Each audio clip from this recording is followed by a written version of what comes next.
Ես Հիմա չեմ ցանկանում ապալթապալ նախագիծ եք վերառած լայն քննարկումների եւ արժանացավ անգամ ձեր թիմակիցների նման խնդրում եմ նման ձևակերպումներ չտալ, որովհետեւ դրանք իրականությանը չեն համապատասխանում, քանի որ ես նշեցի նախագիծը քննարկվել է եւ 2019 թվականից եւ 2022 թվականի պաշտպանության նախարարության կողմից եւ շարժնարվել է եւ իմ կողմից եւ ես սկսել եմ շարժնարել նախագիծը 2024 թվականի հունվարից, այսինքն տարուկես մենք անցել ենք քննարկումների փուլով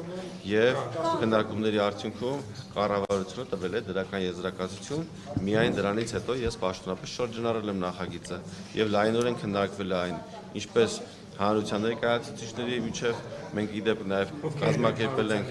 եւ իդեպ նաև մենք կազմակերպել ենք հարցում իմ խնդրանքով վարչապետը հանձնարարական է տվել եւ կառավարության վարչապետի աշխատակազմը հարցում է պատվիրել թե մեր քաղաքացիների ինչ կարծիք ունեն նախագծի վերաբերյալ եւ հարցումների արդյունքում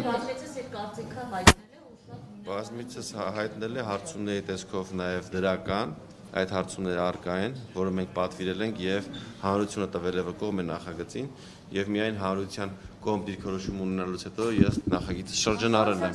Նաեւ կարող եք տեսնել Ես ցանկանում եմ ներկայացնել կառավարության տեսակետը վարչապետի ստորագրությամբ առկա է կառավարության կայքում կարող եք ծանոթանալ։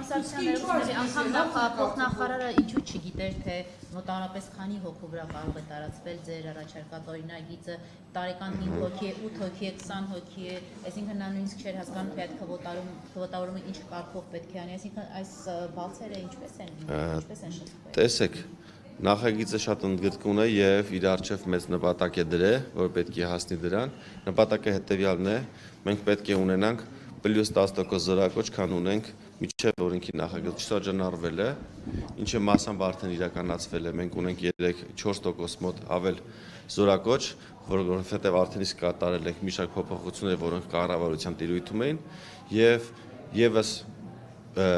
ավել զորակոչ կունենանք մենք, երբ օրենքը կմտնի ուժի մեջ։ Սա ինչ է նշանակում, որ մեր բանակը կդառնա ավելի հզոր, մեր քաղաքացիները, ովքեր խուսափել են պարտադիր զինվորական ծառայությունից, ինչ խնդիրներով գտնվում են արտերկրում, ես բազմաթիվ զանգեր եմ ստանում մեր քաղաքացիներից,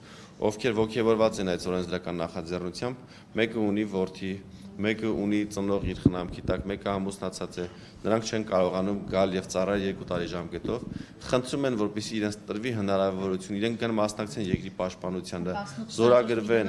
այո, գան, ծառայեն 1-ից 4 ամիս ժամկետով, դրանից հետո մտնեն պահեստազոր, վճարեն մեծ գումար, որով մենք իրենց բացը ոչ միայն կլրացնենք, այլ 2 անգամ ավելի զինծառայողներ կներգրավենք, միևնույն ժամանակ իրենք չեն կտրվի իրենց մայր հողից, իրենց հանրապետությունից եւ կկարողանան անարգել այցելել Հայաստանի Հանրապետություն։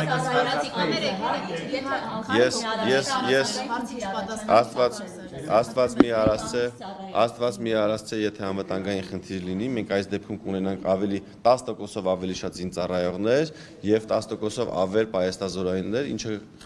թույլ կտա մեր խնդիրը ավելի հեշտ լուծելու, որը մենք ունենք։ Օրենքից պետք է օգտվի իմ պատկերացմամբ առնվազն 1000 քաղաքացի, որպեսզի մենք տարեկան ունենանք +10% զորակոչ, առնվազն 1000 քաղաքացի։ Ես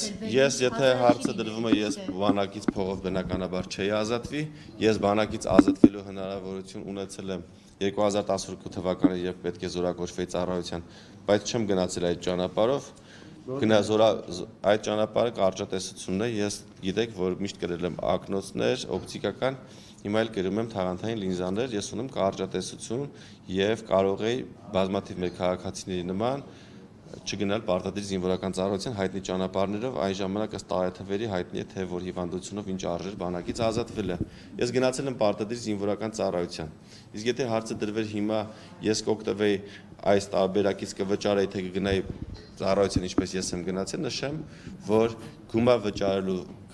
վճարելով կարճաժամկետ ծառայության հասնելով ես մի քանի անգամ ավելի շատ օգուտ տված կլինեի պաշտպանության նախարարությանը, քան այն ծառայությամբ, ինչպես ես եմ ծառայել։ Բանսարքցյանի թե քվոտավորում է լինելու 1000 չի լինելու, ճիշտ է, 1000 զինծառայողի վրա սա չի։ Չեք կարող ասել, կարող քվոտայի մեջ լինի 1000 կամ 2000, օրինակ քվոտայի մեջ կարող է դրվի ամառային զորակոչի ենթադրաբար մենք ունենանք դա կառավարությունն է որոշելու, տեսեք, մենք ունեցել ենք տարի, որ մոտ 9,000 է եղել մեր զորակոչը։ Այս ամառային զորակոչին, այս 2025 թվականին ոչ թե մի զորակոչ այլ կներեք երկու զորակոչերի մասին է խոսքը, ենթադրվում է, որ 25 թվականին կունենանք առնվազն 1000-ով կամ 2000-ով ավել զորակոչ, ինչը մեզ հնարավորություն է տալու, որ մենք առնվազն 2000 տեղ սահմանենք, բայց ես ամեն դեպքում գտնում եմ, որ մենք պետք է հնարավորություն տանք, որ մեր քաղաքացիները օգտվեն լայնածավալ օգտվեն այս օրենքի հնարավորությունից։ Ինչու՞, որովհետև մինչև 27 տարի լրանալը ունենք 5-ից 6000 քաղաքացիներ, ովքեր գտնվում են հետախուզման մեջ։ Մենք եթե նրանց այդ հնարավորությունը չտանք, մենք չենք կարողանալու նրանց բերել որպես ռեսուրս ներգրավել պաշտպանության մեջ, եւ նրանց մենք չենք կարող բերենք դատապարտենք ազատազրկման բանակից խուսափելու համար։ Եվ մենք տեսնում ենք խուսափող կներեք ավարտեմ, եւ մենք նայում ենք բանակից խուսափողների թվերը եւ նաեւ հետախուզման մեջ գտնվողների թվերը եւ համադրում ենք ներկայացած կամ կամովի ներկայացած կամ հայտնաբերված քաղաքացիների հետ, տեսնում ենք, որ տարեկան մենք ունենում ենք շուրջ 10000 հետախուզվող, որոնցից կամովին ներկայանում կամ հայտնաբերվում է 100-ից 200-ը, մոտավորապես 1%-ը։ Իսկ իրանցից արդեն դատապարտվում է կամ 1-ը կամ 0-ը։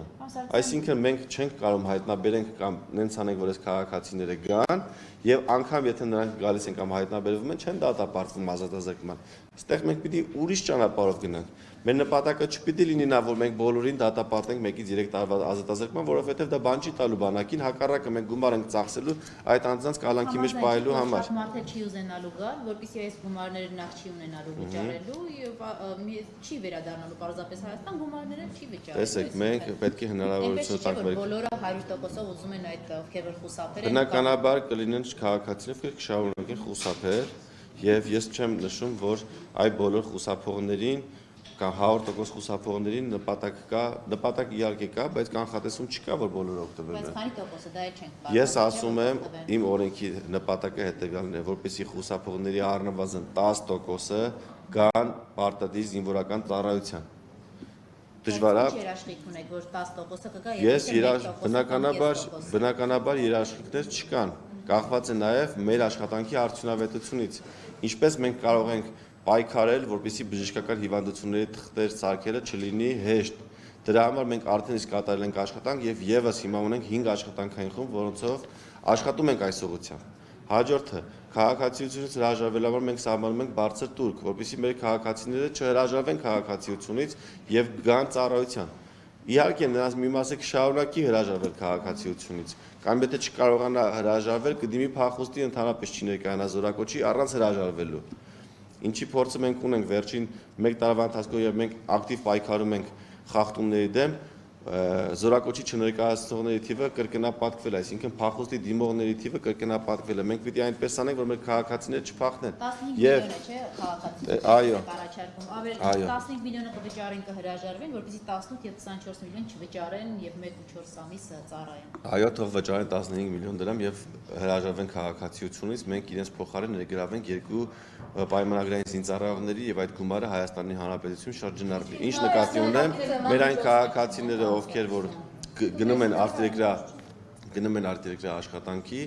հիմնականում Ռուսաստանի Դաշնություն, մնան իրենց համայնքներում, իրենց գյուղերում, իրենց բնակավայրերում, աշխատեն, ստանան բարձր աշխատավարձ եւ այդ իրենց ստացած աշխատավարձը շարունակեն ծախսել իրենց բնակավայրերում, ինչը իրեն բերի լրացուցիչ էֆեկտներ տվյալ բնակավայրում։ Հիմա այս նախագիծը այսպես տարակարծությունների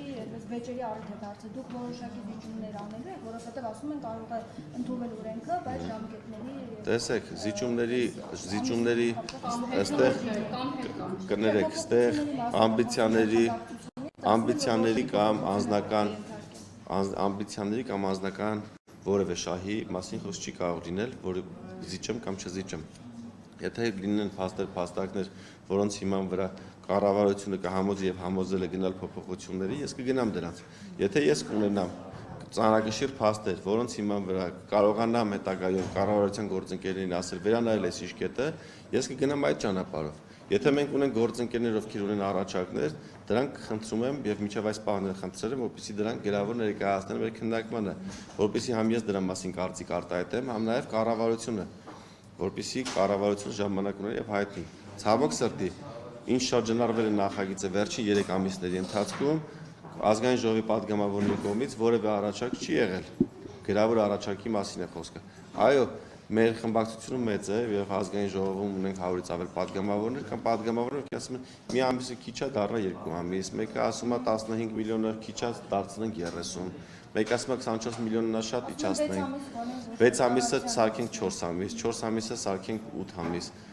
Բնականաբար բազմաթիվ պատգամավորներ ունեն կարծիքներ, քանի որ նախագիծը միանգամից մի քանի կետերի է վերաբերվում։ Շատ դժվար է հասնել լիակատար կոնսենսուսի, բայց մի բան մենք ֆիքսել ենք կառավարության գործընկերների հետ համատեղ, որ նախագիծը պետք է ընդունվի եւ արդեն իրար պրակտիկայում մենք հասկանանք բացերը եւ շարունակենք շտկելու ուղղությամբ գնալ, որպեսզի Հետ կանչելու ցանկություն չկա նախագիծը։ Բնականաբար հետ կանչելու ցանկություն չի կարող լինել։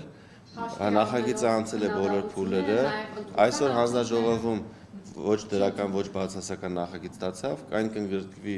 առաջիկա 3 օրվա քառօրյա նիստերում, 3-րդ բաժնի հարցերում։ Ես կներկայացնեմ ազգային ժողովին 3 օրը եւ ազգային ժողովը կորոշի դեմ քվեարկի թե կողմ։ Եթե ազգային ժողովը քվեարկի կողմ, հարցը կներառվի լիագումար նիստերի օրակարգում եւ ամբողջ ծավալով կքննարկվի։ Շնորհակալ եմ։ Սա